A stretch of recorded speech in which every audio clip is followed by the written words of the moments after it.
12 de agosto. Santa Clara de Assis, Virgem, fundadora das pobres Clarissas. Clara nasceu em Assis em 1194, de uma nobre família, provavelmente no dia 11 de julho, filha de Favorino e de Hortolana, oriunda de Sterpeto. Os familiares do pai pertenciam à mais alta aristocracia de Assis. Favorino, que tinha o título de Conde de Sasso Rosso, era cavaleiro. Aliás, todos os seus parentes buscavam a carreira das armas.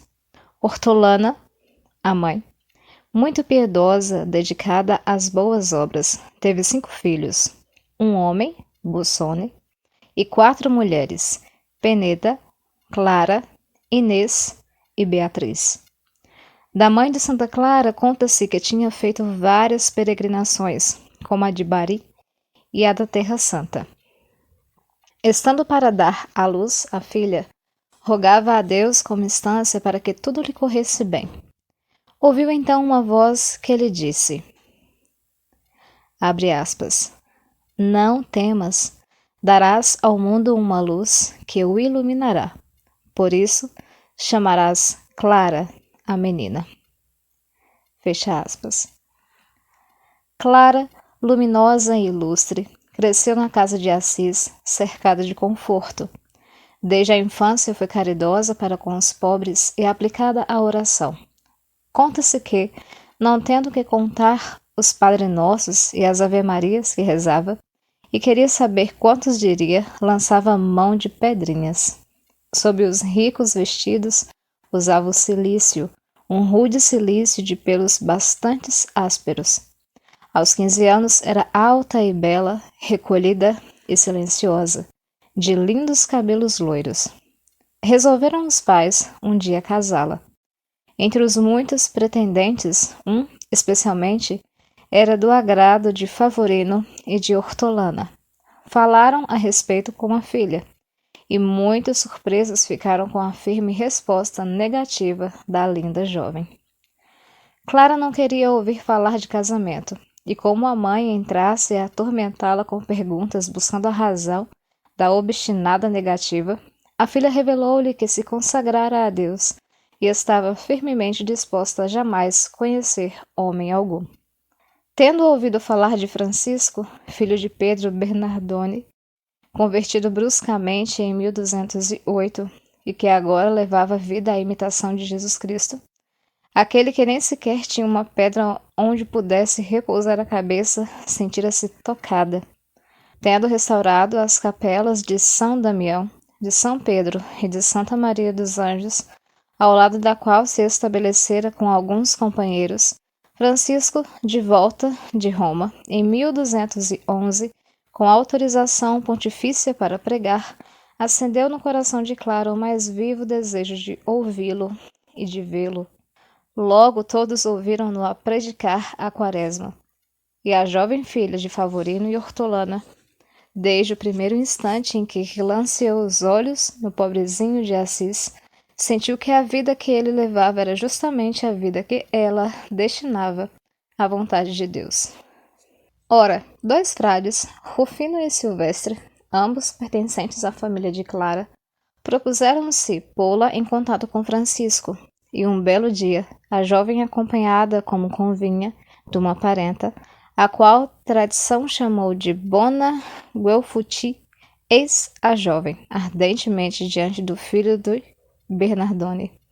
Francisco, de uns tempos àquela parte, já havia ouvido falar de Clara e resolveu roubar ao mundo mal tão nobre presa, como diz a legenda, para com a jovem enriquecer o divino mestre.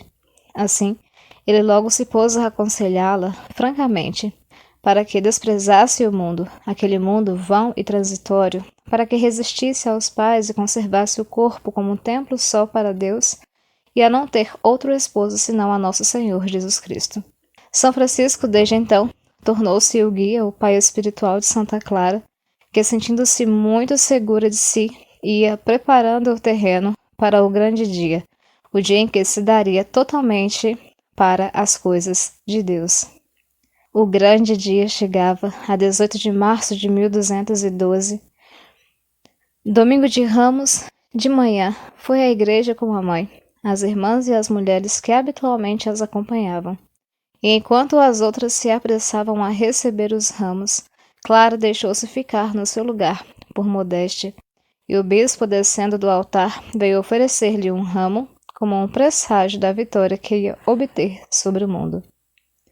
Na noite seguinte, preparou a fuga, seguindo a ordem de Francisco, mas, como exigia a decência, fazendo-se acompanhar, saiu secretamente de casa, deixou a cidade e tomou o rumo de Santa Maria dos Anjos, onde os irmãos, que cantavam as matinas, receberam-na à luz de grandes archotes. Diante do altar da Rainha das Virgens, Francisco cortou-lhe os cabelos, os belos cabelos loiros, e a revestiu com o hábito de penitência. Em seguida, Clara, comovidamente, pronunciou o voto de pobreza e de castidade. Tudo o que trouxera consigo e era precioso, distribuiu aos pobres. E Francisco, também comovido, levou-a imediatamente a um mosteiro de religiosos de São Bento, em São Paulo de Assis, onde a deixou. Clara contava então 18 anos. O refúgio da filha de Favorino não tardou a ser descoberto, tendo fugido de casa por uma porta que vivia quase sempre fechada, chamada Porta da Morte, porque por ali é que saíam os que morriam. Favorino logo deu pela coisa, já que uma pilha de lenha, então contra a porta, fora completamente arredada. Descoberto, pois, o paradeiro da filha, o pai com alguns parentes foi ter com ela, para trazê-la de volta para casa. A Clara que Favorino encontrou foi uma Clara absolutamente diversa daquela antiga jovem obediente que conhecia muito bem. Resoluta e irredutível, agora, de nada valeram para demovê-la àquela vida nova que pretendia levar. As promessas e as ameaças empregaram então a violência, mas Clara, desvencilhando-se das mãos do pai, correu para junto do altar da igreja, e ali tirou o véu que lhe cobria a cabeça, a todos mostrando-a raspada, dando a entender que para todo o sempre dera solene adeus ao século. Francisco, como as tentativas de Favorino para recuperar a filha se repetissem, resolveu transferi-la para outro convento em que a jovem se visse mais resguardada. Foi assim que Santa Clara passou a Santo Ângelo de Pazzo, também das Beneditinas. A cólera de Favorino, quando soube que 16 dias depois da fuga de Clara, também Inês lhe fugia, para ir ao encontro da irmã, chegou ao auge. Noiva já, com o dia do casamento marcado, eis que louca deixara os pais, deixara os seus, a bela casa e as belas relações, para viver com a irmã, como a irmã vivia, longe de tudo e de todos. Apesar do extraordinário amor pela penitência, nada em Santa Clara se notava de melancólico, de sombrio, nada que se avizinhasse na taciturnidade que muitos soem atribuir aos religiosos. Pelo contrário, trazia o rosto sempre alegre, cheio de uma invejável serenidade, alegria e serenidade que revelavam qual a doçura que encontrava em todas as mortificações a que se dava. A admiração de Santa Clara por Francisco, bem como das demais freiras, era grande. Todas gostavam de ouvi-lo pregar. Frederico II, que a bem-aventurada Inês da Boêmia recusou desposar, fazia guerra à Igreja, particularmente aos religiosos. Aquele príncipe, durante a guerra contra o Papa, invadira os estados da Igreja, servindo-se dos seus homens, todos sarracenos, sobre os quais, astuto e maligno que era, não tinham poder algum as excomunhões. Para mais de 20.000 arqueiros sedentos de sangue cristão, jamais recuando do que quer que seja de crime algum por maior horrendo, pôde julgar-se com que feroz ímpeto executavam aqueles homens as ordens do ímpio comandante contra os fiéis católicos.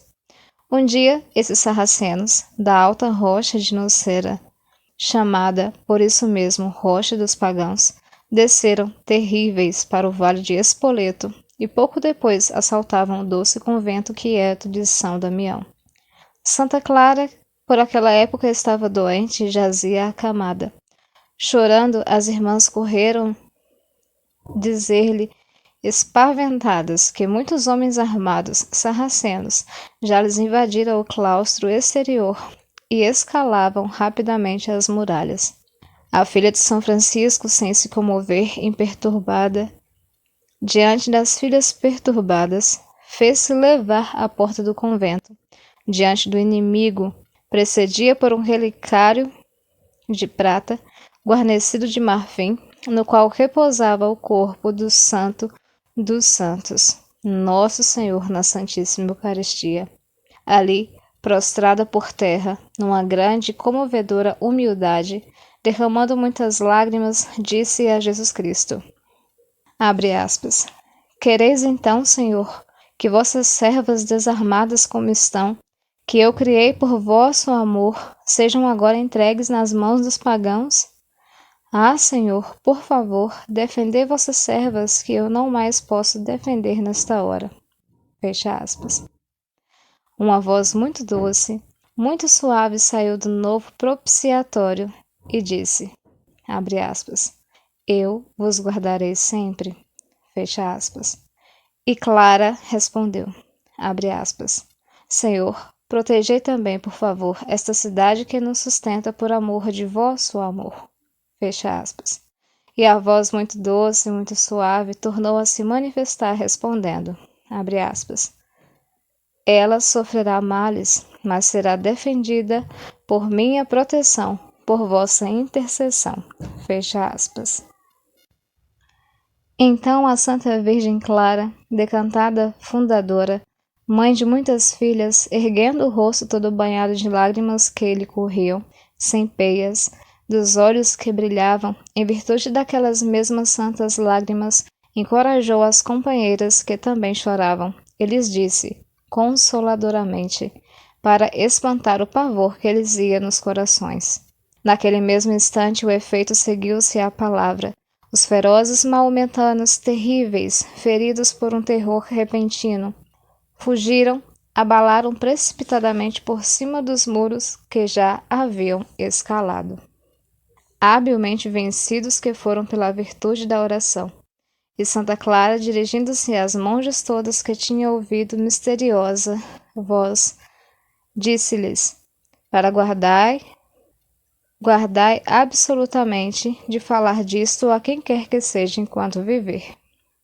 A coragem da Santa Virgem certamente vinha da antiga estirpe de guerreiros cujo sangue lhe corria nas veias. Santa Clara faleceu no dia 11 de agosto de 1253.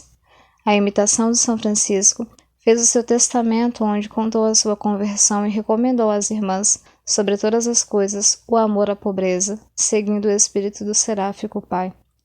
Logo que se soube da morte da seráfica filha, toda a cidade de Assis correu, aflita, incontida, a São Damião. E o prefeito foi obrigado a colocar guardas para que não lhe arrebatassem o corpo. Os frades menores começaram o ofício dos mortos e o Papa quis que se cantasse o das virgens, como para canonizar a santa antecipadamente, mas o cardeal de Ostia fez ver que não se devia andar tão depressa. Assim foi recitado o ofício e a missa dos mortos, e o mesmo cardeal fez um sermão sobre o desprezo das vaidades do mundo. Como não se julgou conveniente deixar o corpo de Santa Clara em São Damião, fora da cidade, levaram-no a São Jorge, onde o pobrezinho de Assis tinha sido enterrado antes, e aquele cortejo honrado com a presença do Papa e dos cardeais fez-se ao som das trombetas com toda a solenidade possível. Canonizada por Alexandre IV em 1255, 5 anos depois do corpo, foi solenemente transferido para São Damião, para o novo mosteiro que se tinha construído na cidade, a mandado do Papa. Em 1265, alevantou-se uma igreja que tem o nome da Santa Virgem Fundadora das Clarissas. O Papa Clemente V consagrou-lhe o altar-mor, sob a invocação da santa, e as relíquias da filha de Favorino e de Hortolana ainda hoje ali se conservam. Santa Clara de Assis, rogai por nós. Também hoje comemora-se Santa Cecília, Santo Aniceto, Santa Hilária.